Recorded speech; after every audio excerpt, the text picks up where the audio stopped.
Bonjour à tous, je vous propose de continuer avec la méditation d'un deuxième passage du livre du ciel de Luisa Picaretta. Au nom du Père qui m'a créé, du Fils qui m'a sauvé et du Saint-Esprit qui me sanctifie. Amen. Jésus, je m'immerge en toi, dans ta divine volonté, je m'unis à nouveau à toi, je m'identifie à toi, je me consume en toi, je fonds ma volonté dans la tienne et Jésus, je te supplie de prendre les commandes de mon existence. Viens tout faire en moi jusqu'à la fin de ma vie, jusqu'à mon dernier souffle et viens particulièrement en cet instant parler et méditer à travers ma bouche et mon intelligence. Remplis mon cœur de ton amour, remplis mon intelligence, mes pensées de ta sagesse pour que je puisse accueillir favorablement ce nouvel enseignement et que je puisse le mettre en pratique pour que ma vie porte du fruit pour ta gloire, Seigneur. Utilise-moi comme un bon instrument entre tes mains et fais de moi ce qui te plaira. Merci, Seigneur, avec tes propres remerciements. Jésus, je te supplie maintenant de parler à travers ma bouche. Envoie-moi ton Esprit Saint, que je reste toujours unie à toi dans ta vérité. Alors le passage que nous allons méditer maintenant est celui du 11 juillet 1926 et nous sommes toujours dans le volume 19. C'est Luisa qui parle. Il y a plusieurs jours que mon doux Jésus ne m'a rien dit concernant sa très sainte volonté. Il apparaît plutôt triste et comme s'il allait frapper les créatures.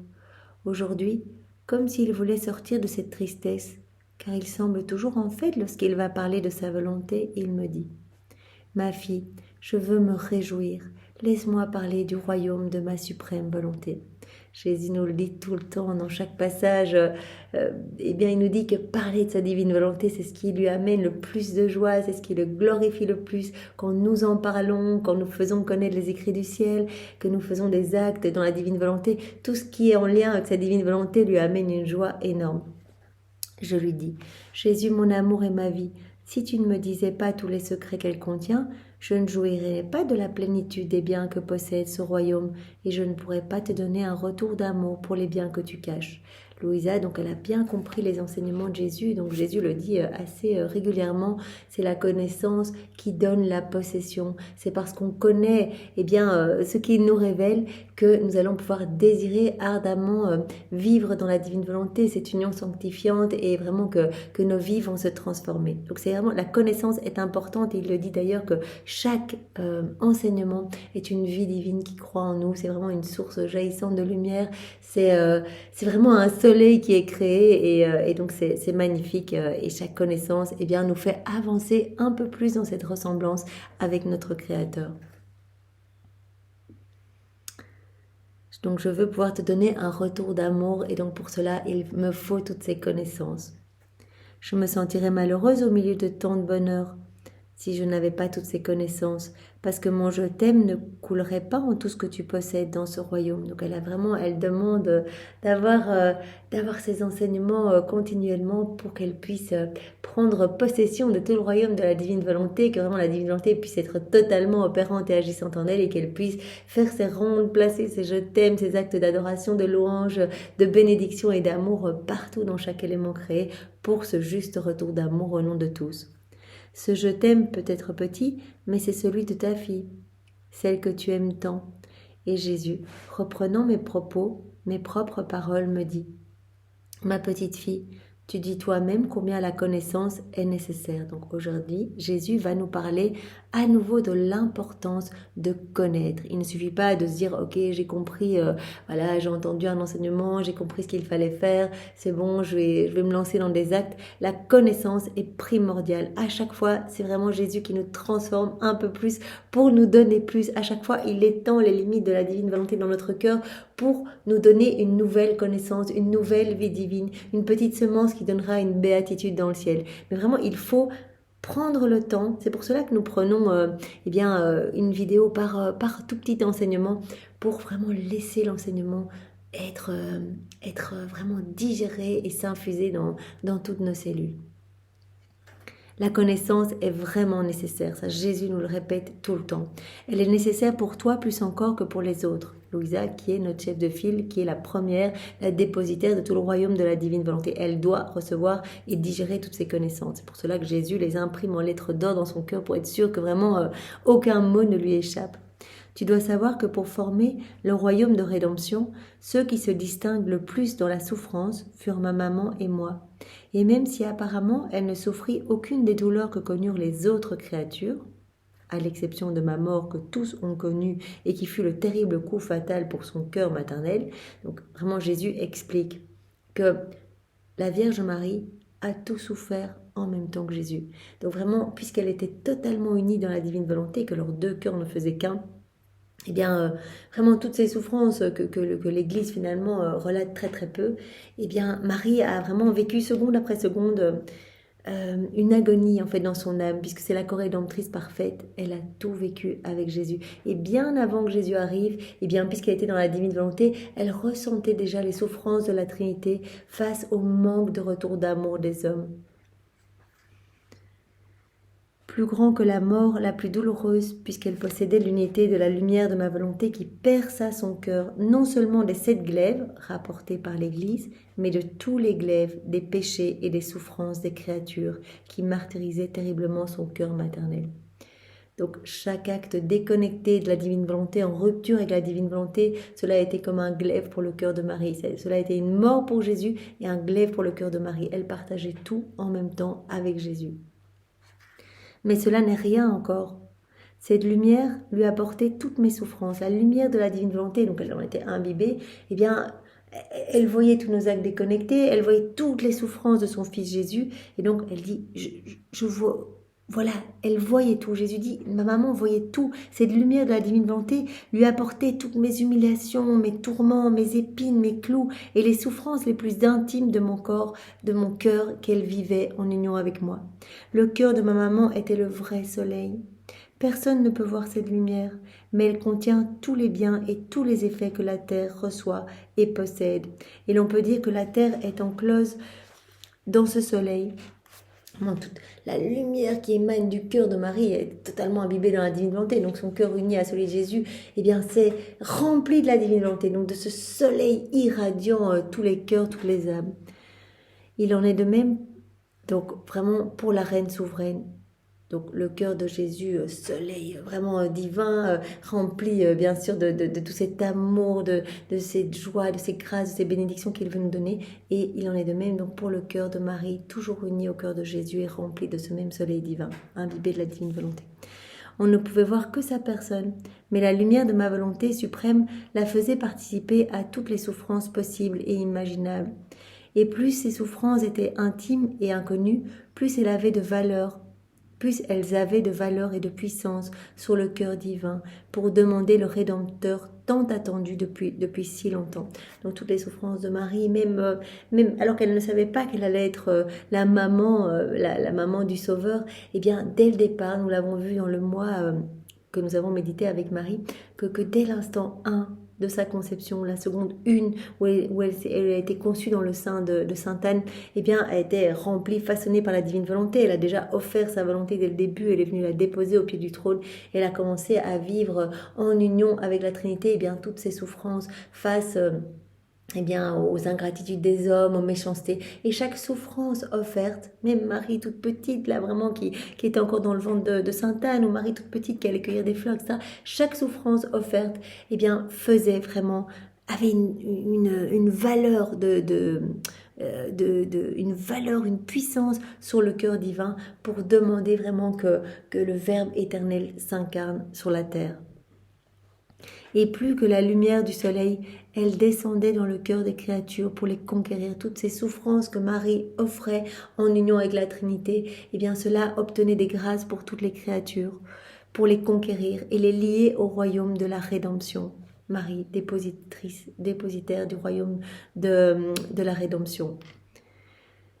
C'est pourquoi l'Église connaît si peu les souffrances de la céleste reine souveraine et ne parle que de ces 7 glaives.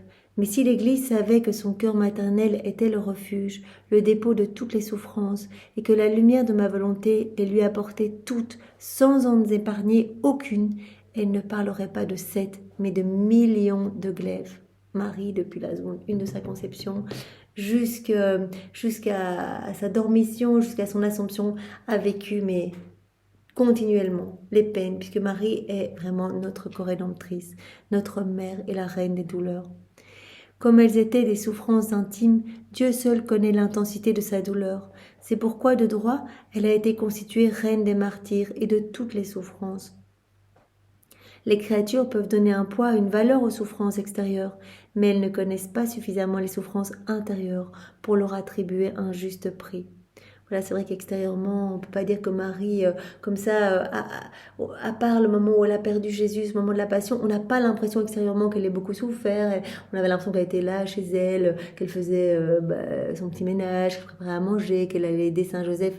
Mais la torture, l'agonie, les souffrances vécues avec Jésus continuellement, ça, l'Église n'en avait pas aidé. Vraiment, on en a connaissance de par ses écrits du ciel. Tout comme on n'en avait pas idée non plus, toutes ces souffrances que Jésus a endurées depuis la seconde 1 de son incarnation jusqu'à sa mort, ces souffrances que sa divinité imposait à son humanité, ces souffrances dans les fibres les plus intimes, ces clous, ces crachats, ce fiel brûlant, ces flagellations dans ces fibres les plus intimes, tout ce qui résultait de nos actes en rupture avec la divine volonté. C'est vrai que ce sont ces écrits du ciel qui nous ont ouvert les yeux sur ces souffrances vécues par Jésus et Marie, vraiment en union pour notre salut et pour préparer le royaume de la divine volonté.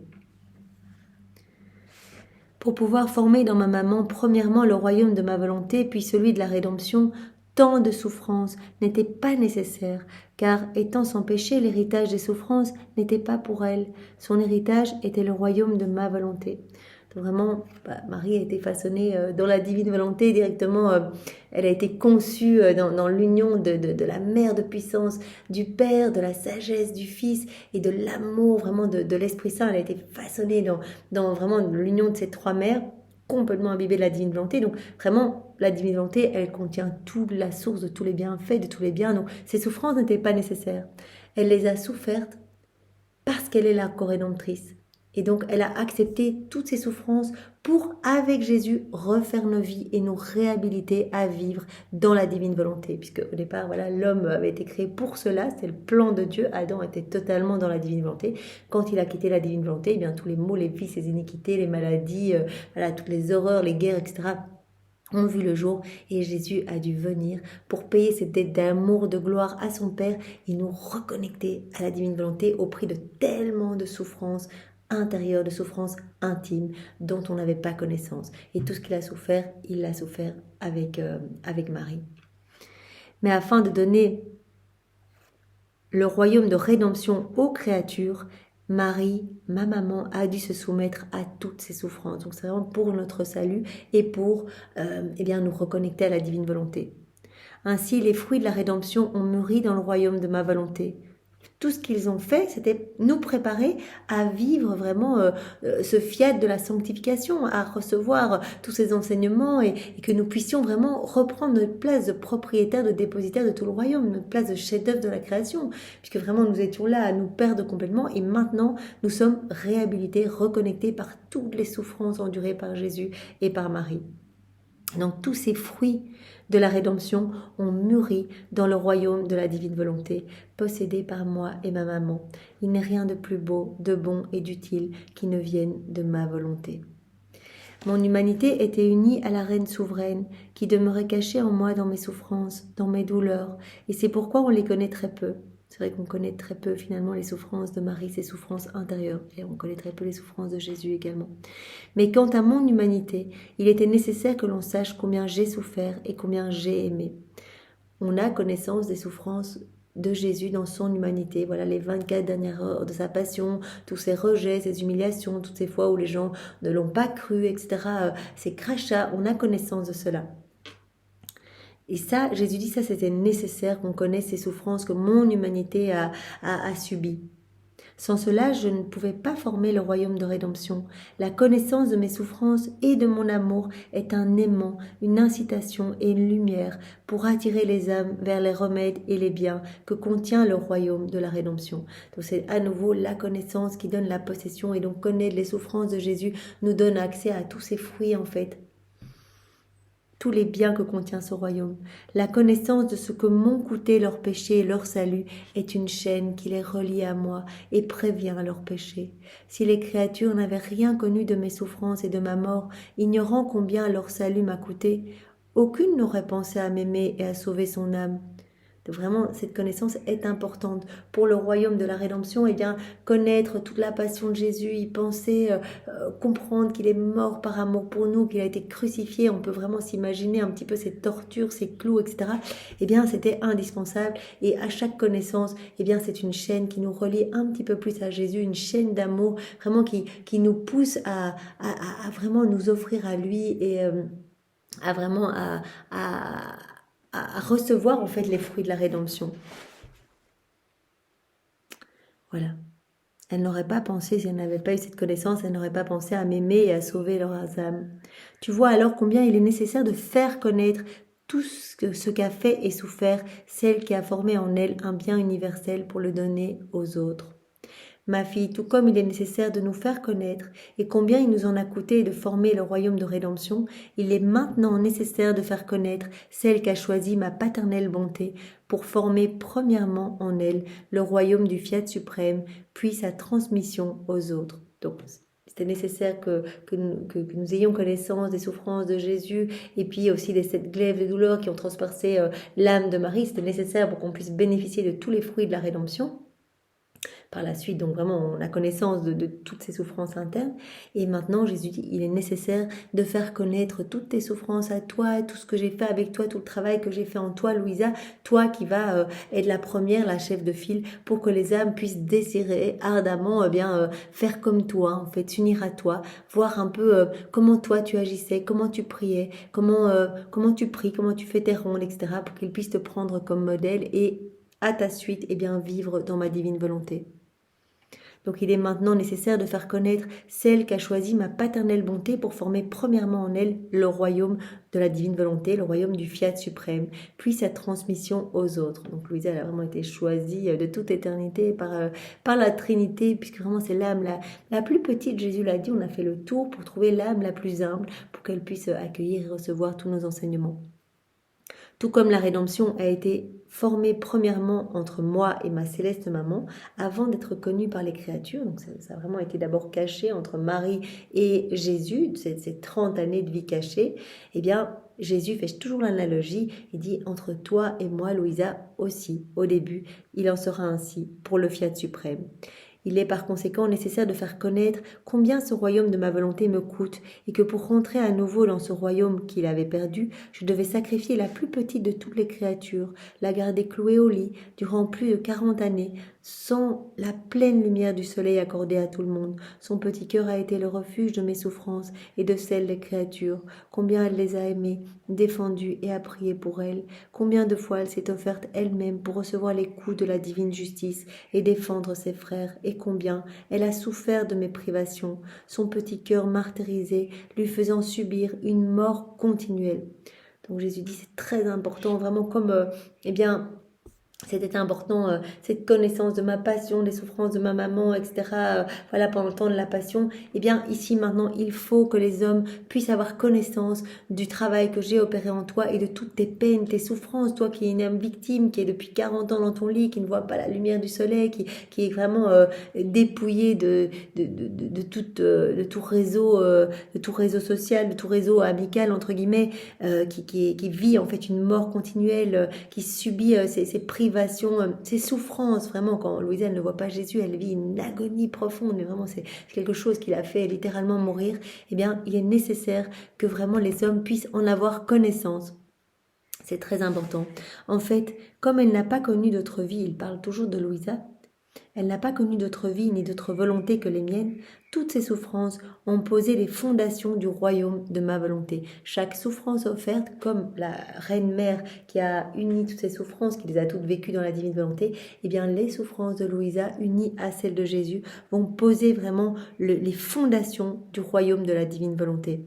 Et comme des rayons de soleil ont fait mûrir les fruits du Fiat suprême, voilà, donc c'est par cette union que vraiment tous les fruits du Fiat suprême, de ce royaume de la divine volonté, vont pouvoir être déversés dans les cœurs.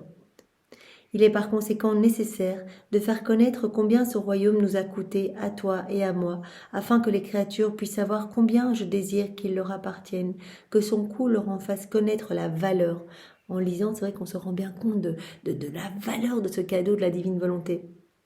Qu'elles puissent l'aimer aimer ce cadeau, le désirer, l'aspirer, vraiment y aspirer et désirer ardemment vivre dans le royaume de ma suprême volonté. J'ai écrit tout cela par obéissance, mais mon effort était si grand que je pouvais à peine mentionner ma pauvre existence, étant donné qu'en raison de ma grande réticence, je sens mon sang se glacer dans mes veines. Je ne peux cependant que répéter Fiat, Fiat, Fiat. Louisa, voilà, elle entend cette comparaison avec la reine maman dépositrice du royaume de la rédemption et elle dépositrice du royaume de la divine volonté. Et elle se dit, waouh, je mets tout ça par écrit, ça m'est vraiment difficile parce qu'elle est vraiment super humble, elle est vraiment engorgée de l'humilité même de Dieu. Et donc elle dit, voilà, je le fais par obéissance et toujours elle se replace avec ce fiat, que ta volonté soit faite, que ta volonté soit faite. Seigneur, si tu veux qu'il en soit ainsi de ma vie, eh bien je m'abandonne, je te fais confiance. Et nous sommes une fois de plus invités aujourd'hui à prononcer ce fiat, à dire, mais Jésus, quoi que j'ai à vivre aujourd'hui et tous les jours de ma vie, toi, quoi que j'ai eu à vivre, je m'offre à toi et je te remercie, je te loue et je te bénis. Toi, tu me connais mieux que personne, toi, tu veux le meilleur pour ma sanctification, tu m'aimes et tu veux que je sois heureuse, alors je te remercie, même si maintenant je ne vois pas vraiment le bout du tunnel ou que sais-je, eh bien je sais que tu es là, que tu me prends par la main et que tout ce que je vis est autorisé, que tu l'autorises et que tu le bénis, alors je te fais confiance. Vraiment c'est un modèle de confiance, Louisa, là, qui restait jour après jour dans son lit à ne pas comprendre ce qui lui arrivait. Eh bien nous pouvons aujourd'hui demander cette grâce de la confiance et de cet abandon complet entre les mains de Dieu. Merci Seigneur de nous donner la grâce de la vie dans la divine volonté. Nous t'aimons au nom de tous avec ton propre amour. Au nom du Père et du Fils et du Saint-Esprit. Amen. Soyez tous bénis. Passez une belle journée. Au revoir.